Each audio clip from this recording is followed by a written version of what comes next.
everybody in this country now realize there is racialism. There is racialism, especially in employment, in offices, and even university degrees and all like that.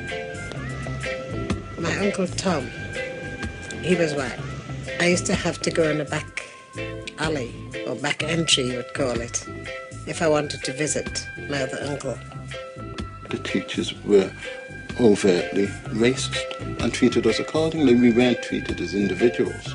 We were treated as a group. You didn't think that you would be discriminated just because of the colour of your skin. Whatever they put on the front page, it's always very black youth did. Yeah, so or black this, black that. It's always something very bad. Muggers. But if it's white, it's just muggers.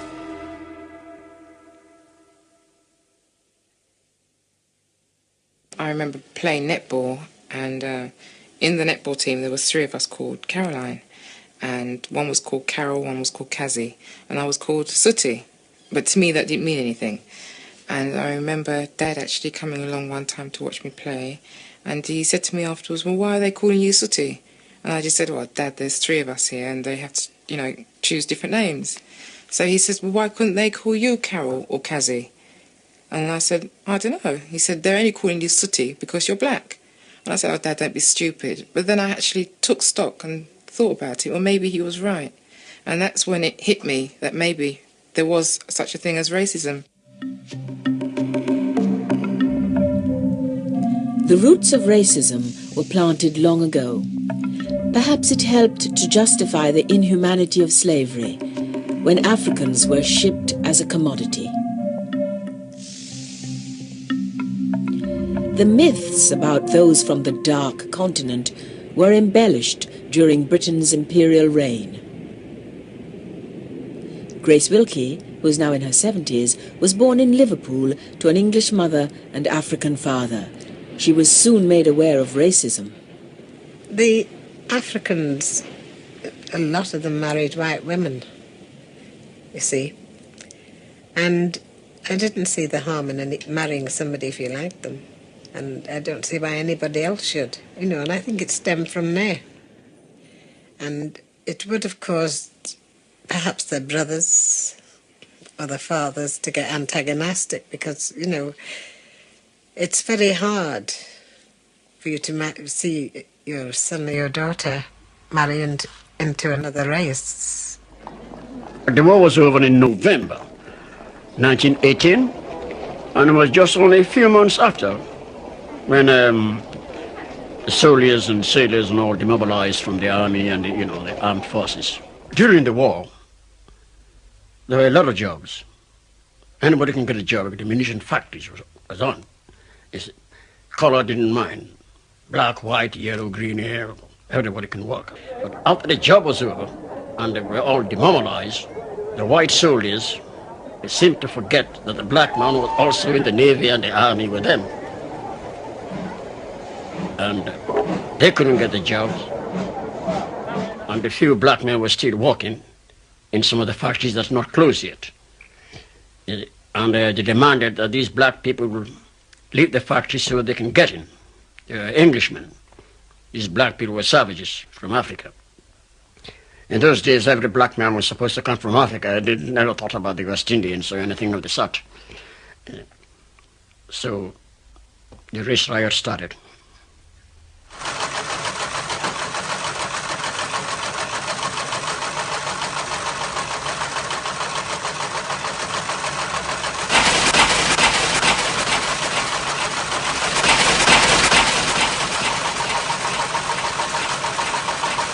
My mother told me, when I started to understand what had happened during the riots, she said all the whites and the blacks were fighting, there was cutting, some got arrested, and she was compelled at that time to put me in a tin bath. They used tin baths then, because there weren't a lot of bathrooms, and covered me over with blankets and planks to protect me, because they were throwing bottles, bricks, and anything, you name it, through the window.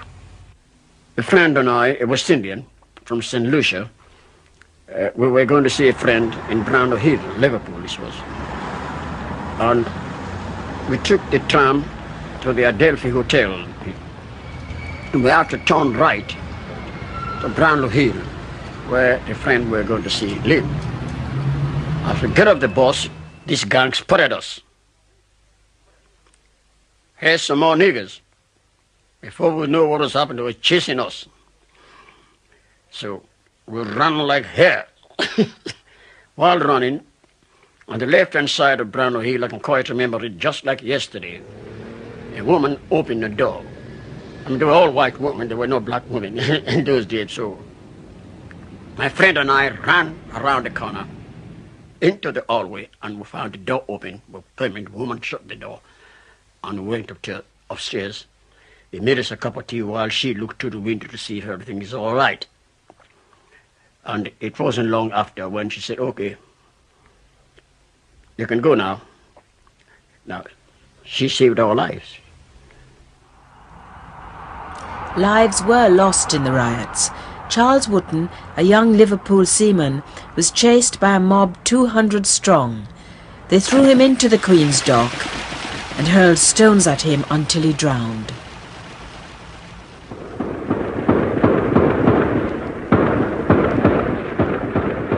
During the Second World War, racism in Britain appeared to wane. There was a warm welcome for the people of the Caribbean who'd responded to the call to fight fascism. While they were seen as temporary visitors, any displays of overt racism were greeted with repugnance. But it was not to last. When America joined the war in 1942, West Indian soldiers were caught up in a political battle based on prejudice. Britain needed the Americans, but they brought with them their own tradition of racial segregation. Many pubs and dance halls were now off limits to black troops. The Calabar had arrived in Britain.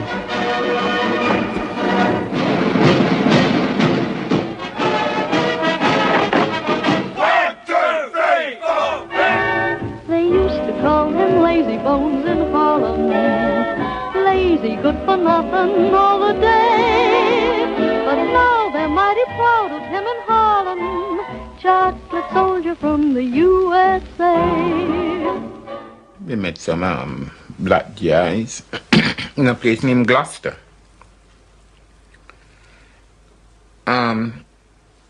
When these black guys came here and they saw us and they saw how we live together with the English people, man and woman, that is something unheard of in America. Well, goodbye, man. Goodbye. It's been very nice meeting you both. Glad to have met you, I'm sure. Funny you should come from Birmingham, too, isn't it? Have you come to my Birmingham, you come to my home and have a cup of tea with me. Both of you. Thank you, we will. Goodbye and good luck. Goodbye. Bye-bye. Well, where you going? Well, I think I'll get some cigarettes. I'm short, too. Well, I'll get some. Good. Now, look, men, you heard that conversation. That's not unusual here. It's the sort of thing that happens quite a lot. Now, let's be frank about it. There are colored soldiers as well as white here, and there are less social restrictions in this country. Just what you heard, an English woman asking a colored boy to tea. She was polite about it, and he was polite about it. Now, look, that might not happen at home, but the point is, we're not at home. And the point is, too, if we bring a lot of prejudices here, what are we going to do about them? Black people were forced to do something about prejudice. In 1943, the cricketer Leary Constantine worked with the Ministry of Labour. At a hotel in Russell Square, he was refused a room on the grounds that we're not going to have all these niggers in our hotel. Discrimination was not illegal, but Leary Constantine won a case of personal distress and injury. During the war, such incidents were rare. After the war, you find quite a difference. Everybody started to go back into the little pigeonholes that they didn't used to. So that really was the difference I found out, the war and peace. And then they'll come back during the war, they say, oh, colored gentlemen come to help us. After the war, they say, why don't you go home? I think things changes sometime in the late 40s and 50s, more or less in the early 50s. when a lot of people started to come over, you know, and then the people found that they think that they're coming to take their jobs. So then it started to change, gradually it began to change, and then it get out of hand. Colored people, if you ask me, after the experiences I've had of them, I've had my belly full of them, I can tell you. If you ask me what should be done with them, I'll tell you now. You can get them all out of the country, and as soon as you can get them out, the better I'll be pleased, I'll tell you that.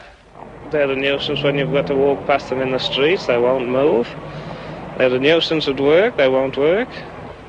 And for folks who got them living by them, they're a more nuisance still. Well, I think it's pretty awful. I think they should live in a district all to themselves, because I've got to bring this little boy up amongst them, and they're not clean, and the smell of the cooking makes you feel sick. You get the smell of the cooking upstairs in the bedrooms, and then they spit about and use the entry as the toilet. There are good, realistic reasons why objections have been raised. First of all, the ones of personal habits. It's been said that a coloured worker having his soup in the canteen finds a piece of bone and spits it on the floor. That's something that the average British worker doesn't like. Secondly, too, some of them wash with oil. Oil with a strong smell that can be very unpleasant if you're working close to them. And then, of course, there's the understandable fear that's always present with so many people of what could happen with British girls. Ignorance colours a multitude of sin. But what I'm saying, the authorities never think of educating the people, whether it's black or white or whatever, but never think to educate the people in the direction which it was essential. If the educational body had started at the early days when that influx of people was coming into this country and educate the people, a lot of things that happen in these latter days would never happen. Those days you felt more you're out on a limb, like, you know, they said it could have been horrible sometimes, you know. Even as a guard on the train, you would get old ladies coming out. I would try sometime to help them to get on the tube. And you see little Shania. Oh, there's no doubt about that. Those days, I think it was inherent in people for this sort of thing. You know, it's just one of those things. There's no black person. I don't know about Asians and Chinese, but there's no black man that come from no part of the world that tell me that he wasn't at least had some awful example of people who feeling they were better than him. You call it racism as you want, but these people feel they were better than you, and there's no doubt about that. In the city's dance halls, nobody is barred, but coloured men are not encouraged.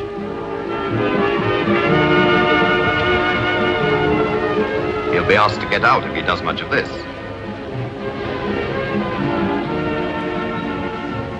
In the early 50s, black people were barred from many public places. The colour bar had become a British institution. A Tory MP, Cyril Osborne, called for immigration controls against what he called shiploads of lepers. The mood of hatred stirred one of the first of the youth cults, the Teddy Boys. There was a crowd of Teddy Boys. Those days, the Teddy Boys wear these zoot trousers and all. Had girls with them too, but they were big news, you know. They used to beat up people and all that, and some black people who were known to have beat up badly and so on. So I was met with this crowd of people in the dark. I don't know if you know Charing Cross Road. In the best of times, those days, it was even worse. I said, Lord have mercy. I felt to sink. And how they come and they gathered round me, and one of them said words, if I don't remember the words, let's get him or something like that. Well, let's get the blacks or so. And they started housing me round, and I started hitting out one time. So I pulled off one of my moccasins and started. It didn't know about what is a moccasin shoe. Anyhow, it kept them off. But when I saw that they would have got the happen on me, I took off and left my shoe. One shoe went up and gone. And they ran me from down to the bottom of Charing Cross Road up to Tottenham Court Crossroad. The taxis were by the Dominion taxi, and there were 2 taxis standing there. So I run and jumped in the taxi. So I was like, but these feet saved me. I run like anything else, man. In 1956, the Suez Crisis led to oil shortages, queues for petrol, and a minor economic recession. By 1958, 500,000 people were out of work, and black people bore the brunt of the blame. When we came here first in the 50s, we were all individual from different islands, you know. Jamaican was a Jamaican individual, Trinidadian was, Barbadian was, African was, you know, it was all individual. But when the 1958 riot started, we found that they didn't specialize who they said they attack. They attack Jamaicans, anybody, while you're black. So we found that we can only unite by getting together and cut out the individualism. So then we all united then and decided to stand together and fight. And that's what caused us to get together, that riot in 1958.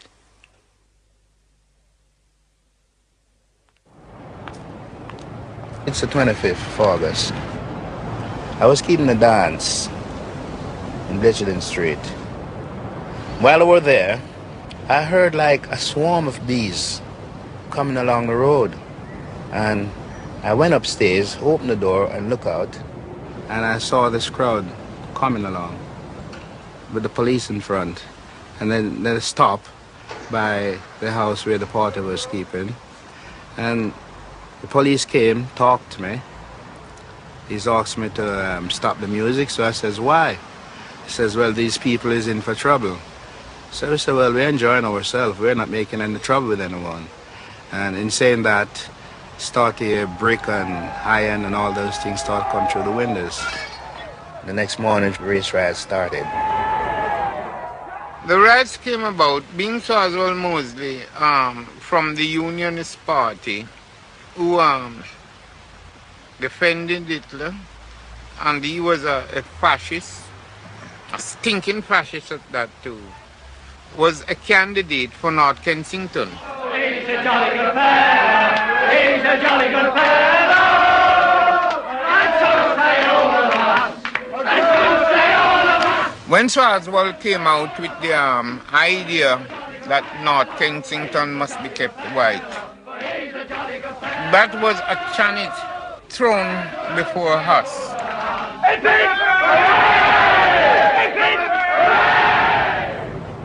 When we came here, we were only looking for work and a shelter over one's head. You see, we had was to protect our women folks, because they would just see a black woman walking down the street and box her down. It did affect me emotionally, mentally. It did trouble me a little, you know, because I don't know when they're going to strike and we're going to strike. So that's the point that worries me. And plus, my wife was here, and then I was, you know, I was quite worried sometimes when I go into work and leave her. We use the same methods that they were using. They bring violence, so we go to it with violence. And then the police comes in, and we couldn't walk 2 or 3 of us together. If we do, we're going to get stopped and searched. And such like, well, it lasts for about a week. Not straight on in the fashion in which it started, but little by little until it just phases out. I'll say this now. It started in Little Rock in America. But when we actually saw it came to us here in Notting Hill, we realize now that, well, if you mean business, let us go to business. Our headquarters was number 9 Blenheim%. And we get all our Molotov cocktail bombs and things like that ready there. When I look out through the window, I saw them, a multitude of people, and they says what? Let's lynch the niggers. Let's burn the niggers. And from that word was mentioned, Only see Molotov cocktail bombs coming left, right, and center. And they started to panic. And with that panic, the gate of number 9 was open. And I says, boy, throw them back where they are coming from, which we did. Nationally, the reaction was outrage at the violence rather than the racism. The courts were lenient with many of the youths who'd roamed the streets nigger hunting. But there were exceptions. At the Old Bailey, Justice Salmon jailed 9 men for 4 years each. He told them, everyone, irrespective of the color of their skin, is entitled to walk through our streets erect and free from fear. Norman Manley came over here during that period, Chief Minister of Jamaica, to put things right with us. So there and then, we made it our business to see Manley as our Chief Minister.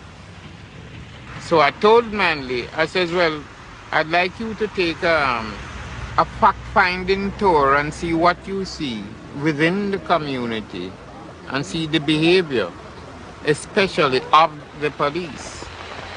Mr. Manley, now you've had a chance to consider all that you've seen and heard this week. What do you think was the main cause of all this trouble? Was it basically a matter of racial prejudice? I think it is. I admit, quite frankly, that there are a lot of particular local causes, housing problems, difference of habits, fears about employment, teddy boy activity. But I think we ought to face the basic fact that color and race prejudice is the only thing that could have made these things end in disorders of this sort. Distrust lingered in the streets of Notting Hill. 8 months after the riots, a Trinidadian, Kelso Cochran, was surrounded by a white gang while walking home at night. He was stabbed to death. Because of the militant stand we put up, Kelso was ambushed and was being killed by several of those teddy boys. I attended the funeral, and there was thousands of people there because of the way he was killed, and knowing that he was killed by these animals. It was definitely racism that has caused the riot. Keep Britain white. And I was determined that Britain will never be kept white because we are here now. So how the hell am here and you're going to tell me, so to keep it white, then you have to kill me then and carry me out on the bloody box.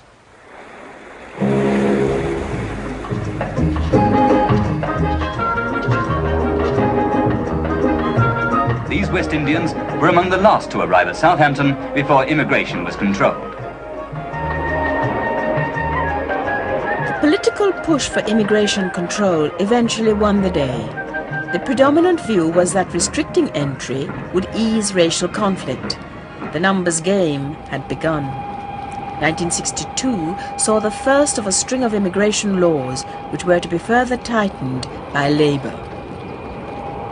This country is not alone. Every other country seeks to control immigration. But the problem, however, in this country is that it seems that the immigration acts in recent times, in the 60s and 70s, and in fact we've had another one, the Immigration Act of 1988, they have tended to have an inbuilt racism, if you like, or discrimination. And some people think that the discrimination has been institutionalized in this respect. Black people already settled in Britain also faced discrimination, especially at work. Many West Indians came with skills, but employers generally gave them menial jobs that white people didn't want. Some trade union branches tried to restrict the numbers of black workers. The arguments against employing black people were contradictory. On the one hand, there was said to be a cheap pool of labour who brought down wages. On the other, that they were lazy. Discrimination was commonplace. For instance, I applied for jobs. And when I went to the job, they said, sorry, the vacancy is full. You know, the exchange sent me to a job. He phoned the company before, he did a vacancy, yes. He said, I'm selling over somebody, and he didn't explain to who it was. And when I went there, I was told the vacancy is filled. Same thing happened when I qualified in the first studies I did, and I was looking for a job, a permanent job. And always they were telling me that I was either overqualified or too experienced or too old. So it was racism manifesting itself in that indirect way.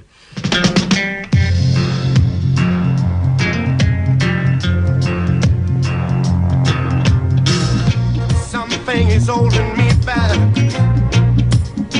Is it because I'm black?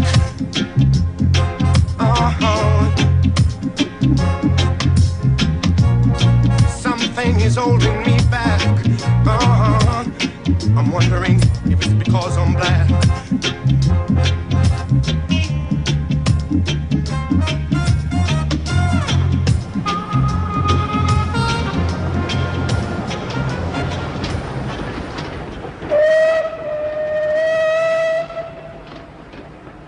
The 1964 general election saw a watershed in the politics of race.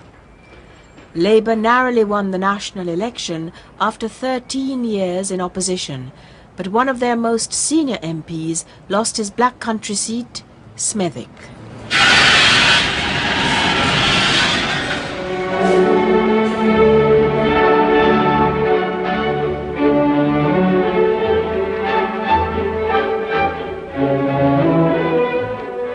Triumphant Tories were accused by Labour of having cynically exploited racial prejudice among whites to swing the vote.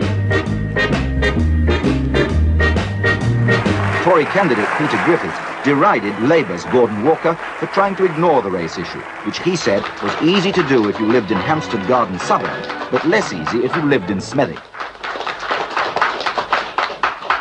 I do believe that once the hysteria of the last few weeks has gone, we shall see that Smethwick was a beacon of hope at this last election.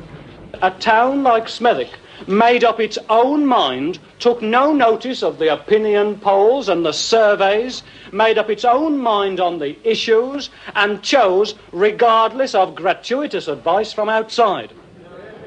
The period when Peter Griffiths stood as a candidate, and the racism was so naked and raw, and as far as British politics was concerned, that, I mean, they were openly saying and preaching that if you want a nigger for your neighbour, vote Labour. And that's how Patrick Gordon Walker lost his seat. And at that time, racism, you know, was becoming so, it was becoming acceptable that there was nothing wrong in people saying, you know, that they were racist. That which is something coming from the Caribbean we found very, very difficult to accept and to understand. And none of the parties at that time were prepared to come out and say something or do anything. Smethwick showed there were votes in race. Labour believed that restricting immigration while outlawing some forms of discrimination would achieve good race relations, while a former Tory minister responsible for recruiting West Indian nurses seemed concerned for them. Perhaps the greater part of the present coloured immigrants and their families do not yet regard this country as a place of permanent settlement.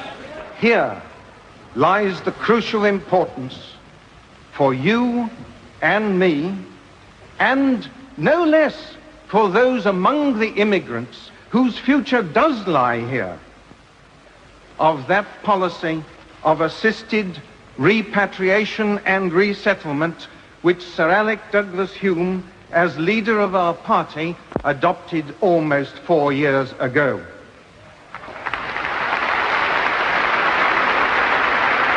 To proclaim that policy, and when we have the opportunity to put it into effect with generosity, with humanity, with determination, and with hope is a duty which we owe to all, white and coloured.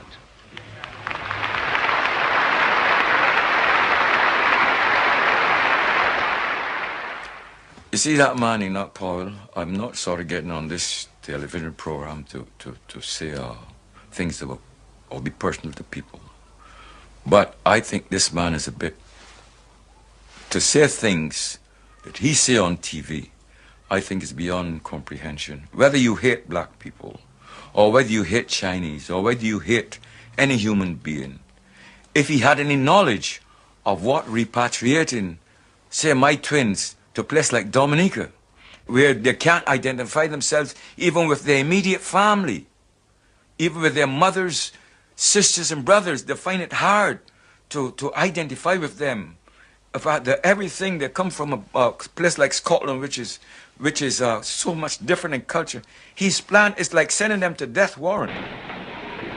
In his Rivers of Blood speech, Enoch Powell predicted an immigrant invasion. I spoke about the deep fears and resentments which leads to violence. I told Mr. Powell that he could not remain a member of the Shadow Cabinet because of the inflammatory nature of his speech at Birmingham. We ought to stop all immigration into this country, and if any immigrant wants to go back home, then we would help subsidize him to go back home. Now that's all Enoch Powell said. What Enoch Powell said was right. We say there's enough of them. The sense of alarm and of resentment lie not with the immigrant population, but with those among whom they have come and are still coming. This man saying things like that, I hope he redresses that before he dies, you know. He should redress it, you know, because it's not nice to say things, to incite things to happen, because we have something to contribute here. I'm sure of that. One experience I have never forgotten. It was a very small matter. On a Saturday, I had done the shopping. It was bitterly cold, and I was carrying 2 luggages in both hands. And I met this elderly Englishman. He looked at my face, and I'm quite sure he didn't like it one bit. And the comment he made spoke volumes for itself. He said to me, "Why don't you go back to your country?" I didn't ask him anything. He just ventured that advice. It's little things like this which often could get you down. 60% of English people suffering from personal pride, pride, fear. Because you have done so much bad things to us in the past, you believe that we get on top going to do the same thing back again. Fear, that's what's killing you a lot. Fear and ignorance. Ignorance and fear. Intelligent fools you lot you are. You're going to cut because of the color of the skin. What can you do about this? Nothing. Then why you worry about it then, bro? Oh, don't worry about it, mate. What can you do about it? We're working for everybody. I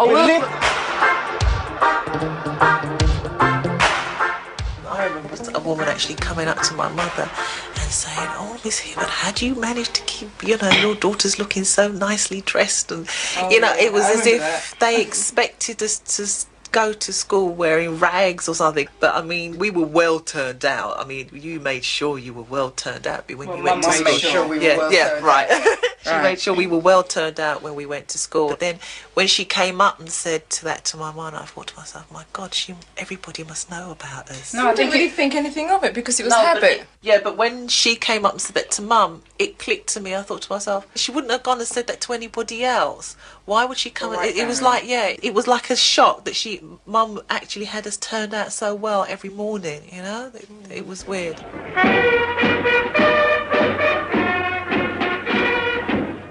The 1970s saw the re-emergence of the far right. A party known solely for its stance on race was now gaining support.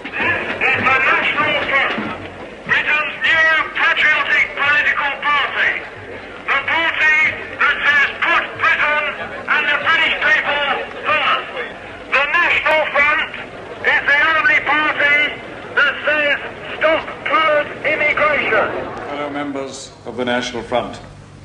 The impact of our movement on the public of this country has been greater than at any time in our 10-year history.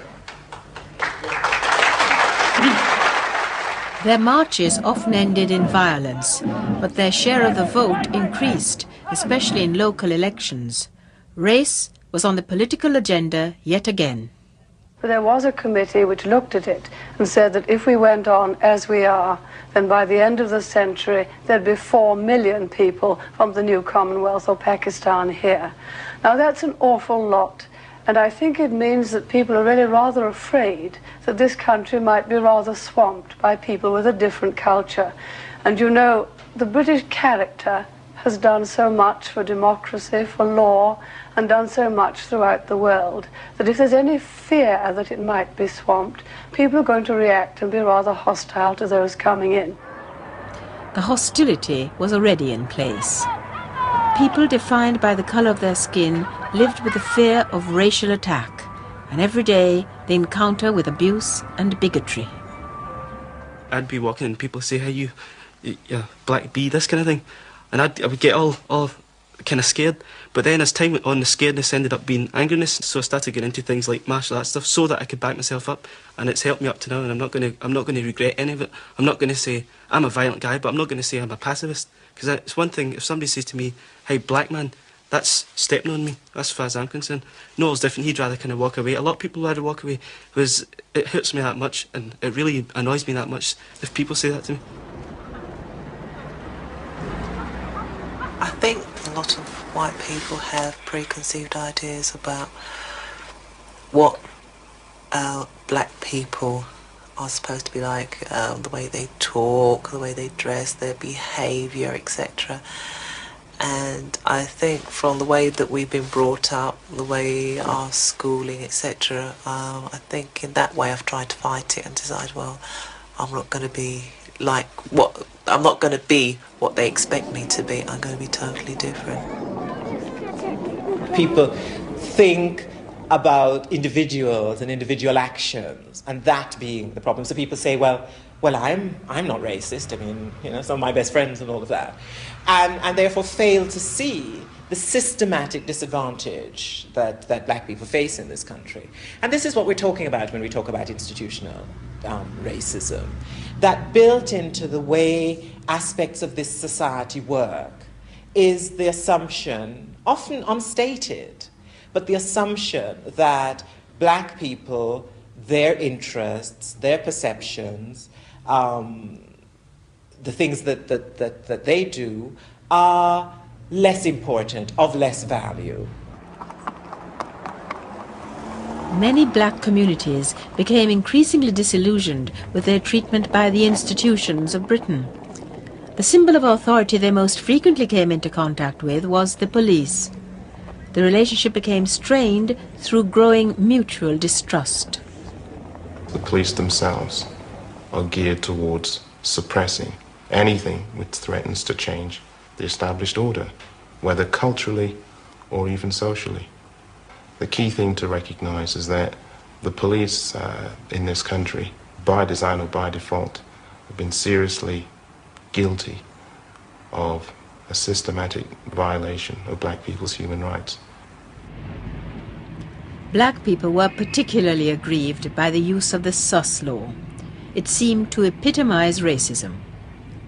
A law first passed in 1824 to control vagrants, it gave the police the power to arrest people merely on the suspicion that they were loitering with the intention of committing a crime. It now seemed to be targeted at black people. It was sus laws. We were just picked off the street for no reason whatsoever. On many occasions I remember walking down the street, you see 4 white guys jump out the car and ask you your name and address for no reason whatsoever. No warrant cards were produced, or any other form of identification, and no reason was actually given. If you ask anyone in this community, they've had to dealing with the police at some level. When I was 61 years of age, I was arrested, being drunk and disorderly. I was surrounded with police. 2 policewomen. What's the commotion? I said, there is no commotion. They said, you're causing a disturbance. I said, where? So I had leaned back on the car, you know. And I said, you know, just let us go peacefully. So what happens next is that I'm getting dragged by the arm and twisted. Then I got a kick on my shin. So I got bad-tempered then, you see, and I swore. And I said, you know, don't kick me anyway. And my son jumped in, you know, he said, leave my mother, you know, let go of her. So that he then was held. And before we knew where we were, there was a big van as well as the small one, all sorts of police surrounding us. They charged me with drunken disorderly and assault on 3 police officers. And the jury returned a verdict of not guilty. They want to give that tag to everyone. They've got a criminal record. That's a thing I have noticed. I resent that very strongly. The police were very racist, and they probably still are. I quickly dealt with racism and said, look, this isn't a problem of mine. This isn't a problem of black people. It's a white problem. Looking at our local situations and looking at the police as an institution and as a force, because although people in the Metropolitan Police would like to convince us through some of the advertising, and some of it's quite good, that they're no longer a force but a service, you don't service people to death, you force them to death, and we're still dying. Fury intensified when a 19-year-old man, Colin Roach, was found dead inside a police station. Colin Roach went to Stoke Newington Police Station in 1983. He was driven there by a friend. The friend didn't know why he wanted to go there, and shortly after that he was dead, killed by a sawn-off shotgun, which was apparently placed in his mouth and the trigger pulled. And the police immediately notified the press to say that a young black man with a history of mental illness had committed suicide. Now, that's without any notion of his previous medical history. That's without any investigation of the shooting which took place. On the same day that Colin Roach died, his father was taken to the police station later on. He arrived round about 12 midnight. Colin Roach is supposed to have died somewhere about 11:30. And Colin Roach's father was questioned for 3 to 4 hours about Colin Roach before he was told his son was dead. And that was something which greatly distressed the father, and when it became widely known, angered many other people. College would not kill himself, so we all must pull together. We all are blacks. We all got to pull together. After the death, a number of Colin's friends and associates, young black people, mounted their own demonstration. They didn't have a public meeting. They didn't have any sort of mysterious left-wing ghost coming in to inspire them. They mounted their own demonstration outside Stoke Newington Police Station, clamouring, demanding that thing we always seem to demand these days, a public inquiry. How did he die? Why did the police tell us that it was suicide? Silence! Silence! Hollywood police! Caliban police! Western police! Shame! Shame! Shame! Shame! Shame! Shame! Shame! Shame! Shame! Shame! The inquest into the death of Colin Roach decided he had committed suicide. The verdict caused despair, and the relationship with the police deteriorated even further. Anger and frustration exploded when Cherry Gross was shot by a policeman. They'd broken into her home looking for her son. He wasn't there. A police inspector was acquitted of unlawfully wounding her. Her son was given a suspended sentence for possessing a sawn-off shotgun. Cherry Gross was left paralyzed. If I had a son, it could happen to me. It could be my son, and it could be my son that the police was looking for, and I would have done the same thing as she did, and I would get shot just as she did. So it came over to me just, that's my, you know, I carry that around in me for months. Well, I'm still carrying it, because every time I remember it, or I see her, I felt it so deep down that could be me. If you look at the United Nations Declaration of Human Rights, you'll probably find that there are at least 4 of those articles on human rights which the police systematically and flagrantly violate. And one of the key ones is the right of people to liberty and personal safety without there being a threat to that.